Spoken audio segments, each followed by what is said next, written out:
got some breaking news on this Wednesday morning, and it is not good news. Alijah Vera-Tucker suffered a significant arm injury yesterday at practice, and it puts his status for the entire 2025 season in question. This is significant injury news for the New York Jets, one of the best offensive linemen heading into a contract year, and this is a major blow heading into week one. But it was Adam Schefter this morning tweeting it out saying Jets guard Alijah Vera-Tucker suffered a significant injury. It is an arm injury. He is getting a second opinion, and Vera-Tucker might now need surgery per sources. And I'm not a doctor, but I would assume if he has to get surgery on this arm, probably means he will be out for the entire season. Now, coming up on the show, we'll talk about how the Jets can manage this. We'll talk about this injury and more. But before we do so, if you guys could hit that subscribe button today, because we could get a positive injury update around this situation, or we could get a negative update. But whenever we do, we will make a video for you guys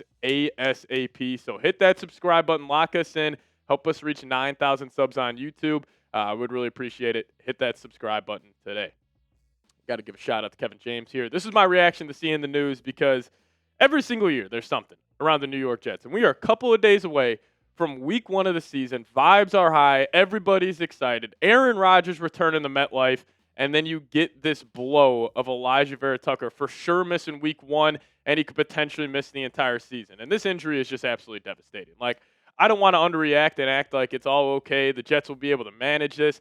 This is a significant loss to this offensive line. And especially for a guy like Alijah Vera-Tucker, you got to feel bad for him because he was probably looking at this upcoming offseason thinking, I'm going to get a big payday. Guards in the NFL have been getting paid at an all-time rate, and he was expecting to, cash in this next offseason if he were to stay healthy. But now with this significant injury, he might not even be out there. He could potentially have to just sign a one-year prove-it deal with the Jets, which, could end up working out for them. But you got to feel bad for AVT on this one. I'm sure he was excited. I'm sure all of his teammates were excited to get that five-man offensive line, which we all had huge expectations for heading into the season. Now you lose one of your better offensive linemen. So we'll talk about how do the Jets manage this injury because even though it is a significant blow, the signing of Josh Myers this offseason might pay huge dividends throughout the entire season. So I think the Jets, frankly, only have two options here. The most likely option is I think you move Joe Tippmann to right guard, or you could just keep Tippmann at center, and you could start Josh Myers at right guard. But I do think with this already kind of being a center battle throughout training camp, and with Josh Myers, being the center for Justin Fields back at Ohio State, they already have that connection there. I would assume they just move Joe Tippmann to right guard because Josh Myers in the NFL has no experience at the right guard position, but actually Joe Tippmann does. Now, obviously, majority of his work has came at the center spot. Over 1,700 snaps there, has only played 199 snaps at right guard, but he still has some experience, which is huge. And I actually went back and looked in the 2023 season when Tippmann had to step in and play right guard.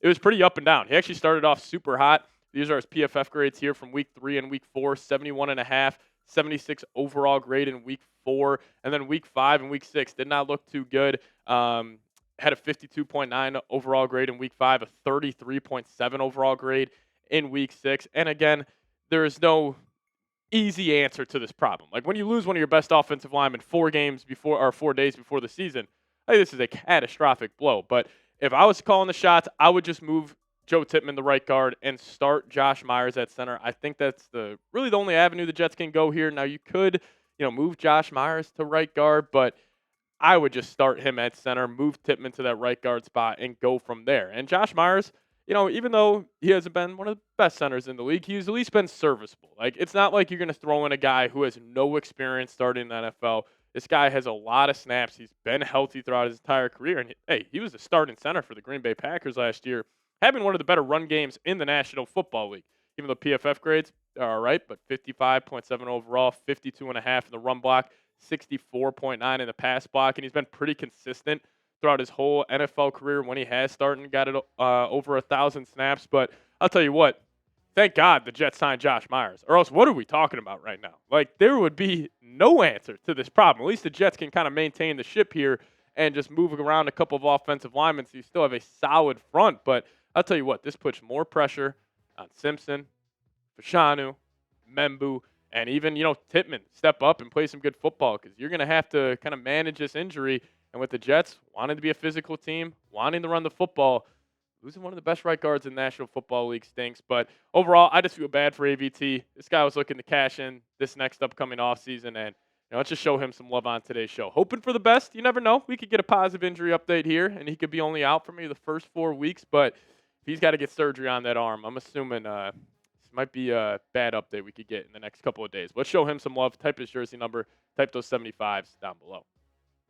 All right, now with this injury, I completely changed my thoughts on the Week 1 game against the Pittsburgh Steelers. And I got a couple of storylines that I'm going to be keeping my eyes on. I want to share with you guys that here in a second. But before we do so, today's episode of the Jets Report is brought to you by Prize Picks. And you and I make decisions every day. But on Prize Picks, being right can get you paid. Don't miss any of the excitement this season on Prize Picks, where it's good to be right. And if you guys download the Prize Picks app today and plug in that promo code CLNS, you guys will get $50 in lineups after you play your first $5 lineup. That's code CLNS to get $50 in lineups after you play your first $5 lineup. Now, Prize Picks is simple to play. All you got to do is pick more or less on 2 to 6 player stat projections. And if you get your picks right, you could cash in. Prize Picks is also the best way to get action on sports in more than 40-plus states, including California, Texas, and Georgia.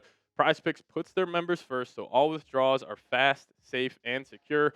Prize Picks offers Venmo, Apple Pay, MasterCard, and more for quick and easy deposits into your account this football season. And the football season getting underway tomorrow night. The Eagles taking on the Cowboys, and they got a max discount for all of you guys. We're one Dak Prescott passing yard. Get you guys one win on Prize Picks. So make sure you guys include that into all of your lineups. I already did, and it's a free winner thanks to Prize Picks. So download the app today. Plug in that promo code CLNS. Get $50 in lineups after you play your first $5 lineup. That's code CLNS to get $50 in lineups after you play your first $5 lineup. But shout out to Prize Picks for sponsoring today's show. Prize Picks, it's good to be right. All right, let's talk about this Week 1 game against the Steelers because it just got significantly more challenging for the New York Jets. And, honestly, if the Jets found out about the AVT injury 2-3 weeks ago, I'm feeling better about this. But you found out a couple of days before the game. Now these practices leading up, you just got to get some continuity going and some chemistry across this offensive line. That's the number one thing I'm watching because Aaron Glenn talked about it this whole offseason. We're going to be a physical football team. We're going to lean on that offensive line. They spent a top 10 pick on Membu. They have a dual threat quarterback in Justin Fields, 2 good running backs. It was all going to be built around the guys up front. And now, 3 days away, or 4 days away, you got to just kind of makeshift your offensive line. You got to build that continuity fast. And it's not like you have a cakewalk in Week 1. You're going against Mike Tomlin in that Steelers front. So that is going to be huge to see. And it kind of ties into my second storyline I'm watching. How aggressive is Tanner Engstrad going to be? Because, obviously they're going to lean into the run a lot, but how aggressive is he going to be taking those deep shots? Because that might be the way the Jets win this game, is they just connect with a couple of Justin Fields deep balls, Garrett Wilson, or maybe Arian Smith has a breakout play where he has a 50-yard touchdown. But obviously going to lean into the run, but I would watch out for Engstrad. I think this almost makes him more aggressive in this game, understanding that you are behind the 8 ball and you're going to have to kind of force the issue a little bit. So I'm curious to see, number one, first time calling plays in the NFL. So I'm curious to see how that's going to go, but also see how aggressive he's going to be going against a very, very good Steelers defense. And, defensively for the Jets, I do want to talk about this. I'm curious how the Jets are going to deploy Sauce Gardner versus DK Metcalf. Now, obviously you can just throw Sauce on DK and say, hey, I'll go one-on-one. I don't need safety help over the top. Or you could throw Sauce on the Steelers wide receiver 2 and then just give DK 2 guys on him every single play, where Sauce is completely locking up that cornerback 2, and then DK is getting double-teamed a whole lot.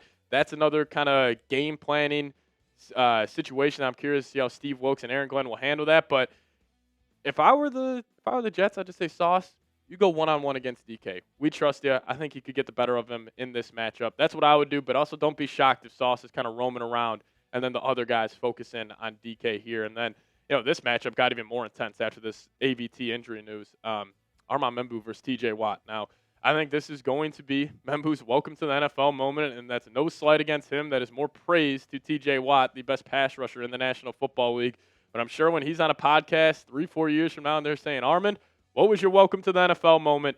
he's probably going to refer back to this game week 1 against the Pittsburgh Steelers. But I'll be curious to see how often the Jets, like on true passing downs, 3rd and 8 plus, how often they leave him one-on-one with TJ Watt. I'm assuming they'll have a running back in the chip, or they'll have a tight end in there just to give some more help to Membu. But there will be a couple of plays, no matter what happens. He will be one-on-one on a big-time spot. It may just come down to, obviously TJ Watt will probably beat you most of the times, but don't get beat bad. At least put up a fight for about 2 to 3 seconds. Just don't completely get blown off the ball, when it snaps. So I'm watching that. And then also somebody else needs to step up in the pass-catching game. Because if the Jets aren't able to run the ball with this AVT injury, somebody's going to have to step up besides Garrett Wilson. We talked about how impactful he will be in this game because the Steelers are going to do everything they can to take him away. I'm guessing the game plan is, super basic. Stop the run, take away Garrett Wilson, let Justin Fields and the other guys beat you. So that's where we're looking at Josh Reynolds.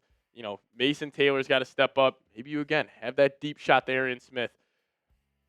This game just got a little more interesting, and I'm fired up for it. But I'll ask you guys this. Does your score prediction change after the AVT injury news? Drop it down below in the comments section. Predict the score. I'm still sticking with 17-13. Maybe the Jets might need to win this game 10-9 or something and have that defense have a hell of a day. But you guys predict the score for me. I'll see you guys next time. Go Jets.